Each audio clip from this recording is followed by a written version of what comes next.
घाटनांदूरमध्ये एकाचा केला खून तर दोघांना गंभीर मारहाण करून जखमी केले. अंबाजोगाई तालुक्यात दहशतीचे वातावरण. घाटनांदूरमध्ये पट्टीवडगावच्या ज्ञानेश्वर उत्रेश्वर वाकडे या 21 वर्षीय युवकास पोटात चाकू खुपसून दगडाने ठेचून व काठ्यांनी मारहाण करून निर्घृण हत्या केली तर दोघांना गंभीर जखमी केले.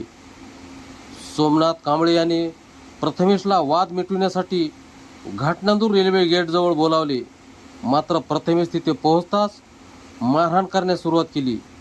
त्यानंतर 7 ते 8 जणांच्या जमावाने हल्ला चढवला. ज्ञानेश्वर जीव वाचवण्यासाठी अण्णाभाऊ साठे चौकाकडे पळाला. पाठलाग करून सोमनाथ कांबळे याने ज्ञानेश्वरच्या पोटात चाकू खुपसला. तो खाली पडताच विशाल शिंदेने डोक्यात विटा मारल्या तर गोपाळ इचकेने काठीने मारले. सूरज ताटे, समाधान मिसाळ, कन्हैया मिसाळ आणि गणेश खंदारे यांनी लाथाबुक्क्यांनी व काठ्यांनी मारहाण केली. या मारहाणीत ज्ञानेश्वरचा मृत्यू झाला तर त्याचे मित्र प्रथमेश व विवेक गंभीर जखमी झाले.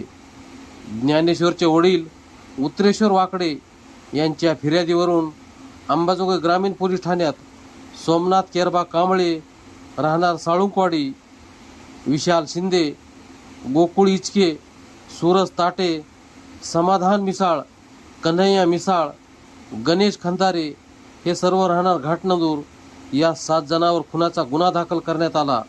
पोलिसांनी यातील 5 जणांना अटक केली. इतर आरोपींना लवकरच अटक करा व ज्या आई मंगल कार्यालयातून आरोपींना अटक केली त्या मंगल कार्यालयाचे मालक महेश गारटे व व्यवस्थापक बालाजी मिसाळ यांना या गुन्ह्यात आरोपी करण्यासाठी मयतांचे कुटुंबीय व पट्टीवडगाव ग्रामस्थांनी मृत ज्ञानेश्वरवर अंतिम संस्कार करणार नाही म्हणून ठिय्या आंदोलन केले. मयत ज्ञानेश्वर व त्याच्या कुटुंबाला न्याय मिळाला पाहिजे. तपास योग्य दिशेने व्हावा. आरोपींना कठोरात कठोर शिक्षा मिळाली पाहिजे. अन्यथा रस्त्यावर उतरून आंदोलन करण्याचा इशारा सर्व ग्रामस्थ व समाज बांधवांनी दिला आहे.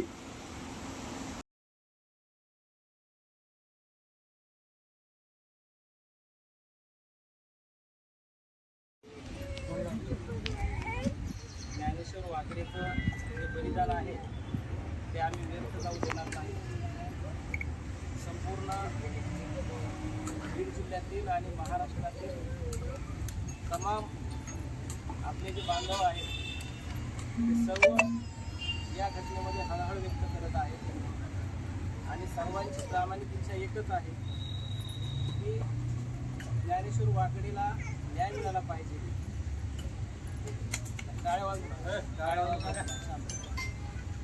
आणि जे खरे गुन्हेगार आहेत, जे खरे आरोपी आहेत ते अटक झाले पाहिजेत, त्यांच्यावर गुन्हे दाखल झाले पाहिजे.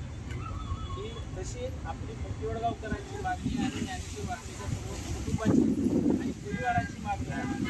हीच मागणी आपल्या सर्व महाराष्ट्रातल्या तमाम जे काही आपले बांधव आहेत त्यांनी मागणी या जिल्ह्याचे SP साहेब आणि जे कोणी वरिष्ठ पोलीस अधिकारी आहेत त्यांच्याकडे केलेली आहे.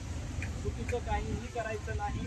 ही प्रामाणिक भावना तुमची पण सकाळपासून होती, रात्रीपासून झालेल्या घटनेपासून, आणि सगळ्याच आपल्या वरिष्ठ बांधवांची सुद्धा हीच मागणी होती की आम्हाला न्याय पाहिजे आणि खरे गुन्हेगार जे कोणी असतील त्यांना अटक झालं पाहिजे, त्यांना आरोपी केलं पाहिजे आणि त्यांच्यावर FIR दाखल झाला पाहिजे. ही आपली प्रामाणिक भावना सकाळपासून आहे. आपण सर्वजण उपाशी आहात, सकाळपासून इथं बसलेले आहेत. माझ्या मायमावल्या आहेत या ठिकाणी.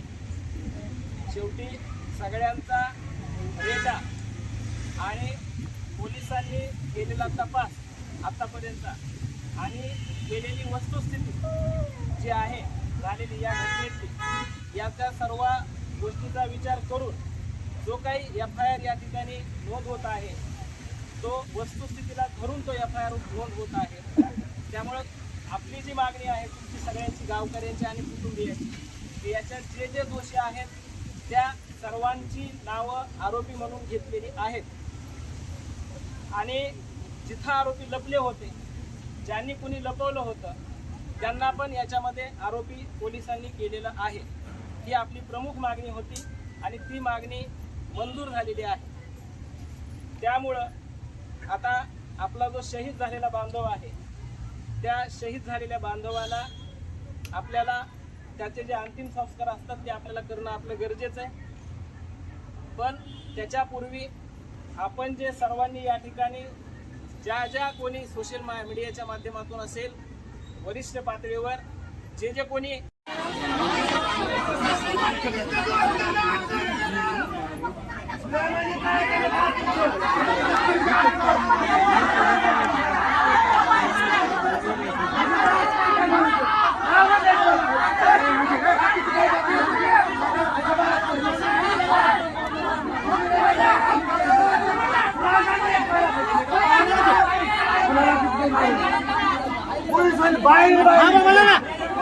बाहेर